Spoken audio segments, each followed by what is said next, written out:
The house smelled of fresh tea leaves and warm biscuits that afternoon. Sunlight slanted through the cream-colored curtains of the living room, scattering golden patches over the beige carpet and dark wooden furniture. A calm and homely scene, but one that would soon be disturbed. In the large armchair by the window sat grandfather, the eldest of the family. His silver hair glowed under the sunlight, his lined face soft with the warmth of a man who had lived long and seen much. Despite his frailty, slightly trembling hands, a voice that sometimes cracked, his spirit was as lively as ever. He loved nothing more than to share old stories with his family, tales of a time that seemed long gone. At the other end of the room sat his granddaughter, Emma. 20 years old, she was full of energy but also of a kind of restless arrogance. She wore a red t-shirt tucked into wide-legged blue jeans, her brown hair parted neatly down the middle, falling past her shoulders. She wasn't listening. Her eyes were fixed on her phone, her thumbs dancing across the screen as she scrolled through social media. Elizabeth, Emma's mother, noticed this from the sofa beside her father.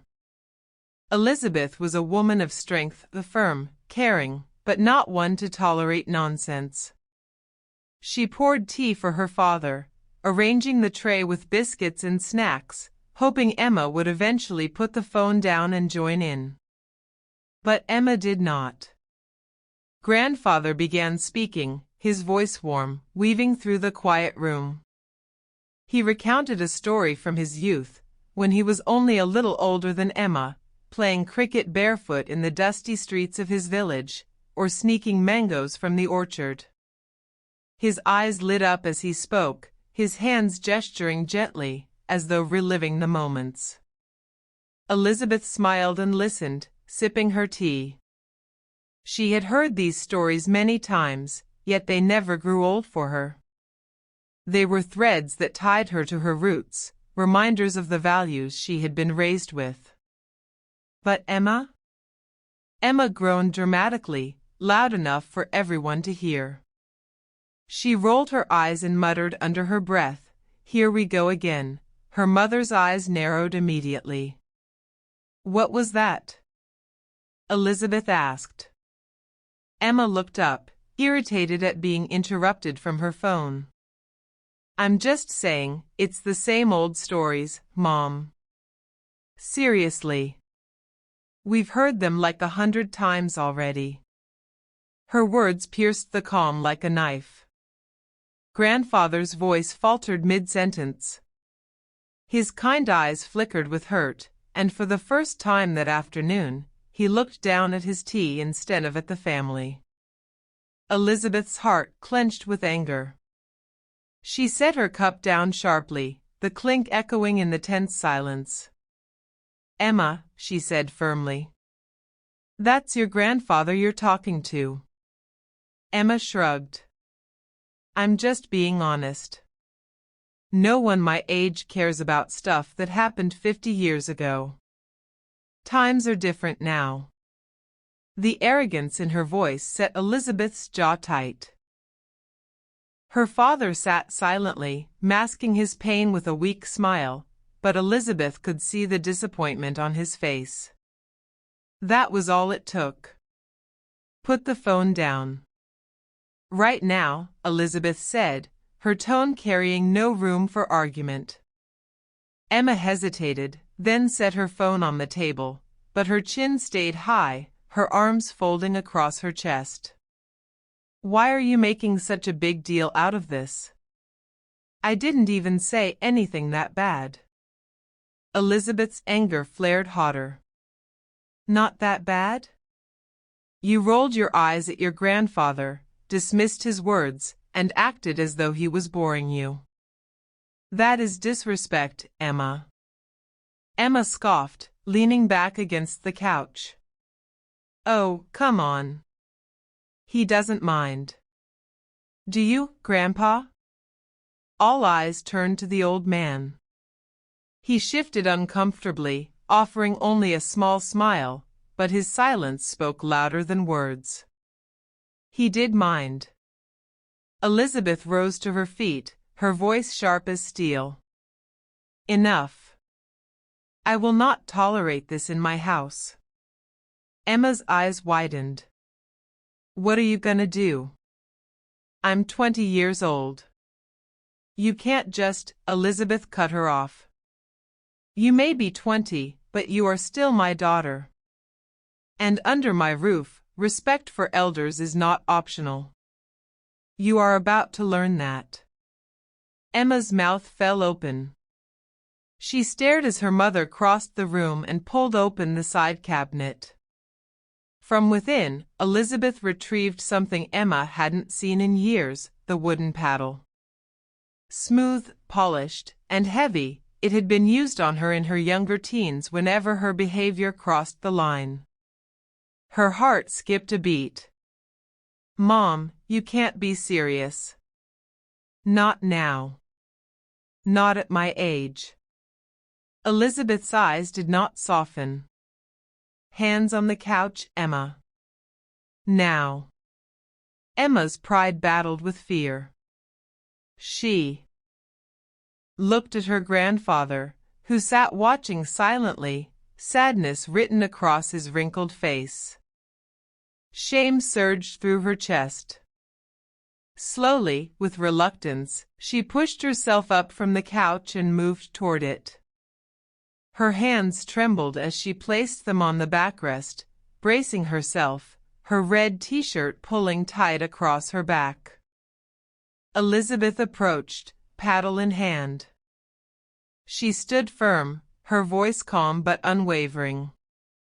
This is not about your age. This is about your attitude. If you think being 20 gives you the right to insult your grandfather, then you are mistaken. Emma squeezed the couch tightly, her wide-legged jeans brushing against the fabric, her heart hammering. Mom, please, not in front of him. The first swat cracked through the air. Emma gasped, flinching. The sting spread sharply through her jeans. Elizabeth delivered another. You a smack will smack, not smack, disrespect, smack, your smack, grandfather, smack. Each swat made Emma jolt forward, her voice breaking into cries. Ow. Mom, I'm sorry. Please. But Elizabeth was not finished. The paddle landed again and again, firm and deliberate, each swat carrying the weight of a lesson that words alone could not teach. Emma's squirming grew desperate, her hands gripping the couch for dear life, her brown hair falling into her face as she whimpered and pleaded. At last, Elizabeth lowered the paddle, her breathing heavy but her resolve steady. She set it on the table with a thunk that echoed in the silence. Stand up, she ordered. Emma rose slowly, wiping her teary eyes with the back of her hand. Her cheeks burned crimson, and her pride lay in pieces. Her bottom throbbed, the sting of discipline fresh and humiliating. Elizabeth pointed toward the armchair. Go to him. Now.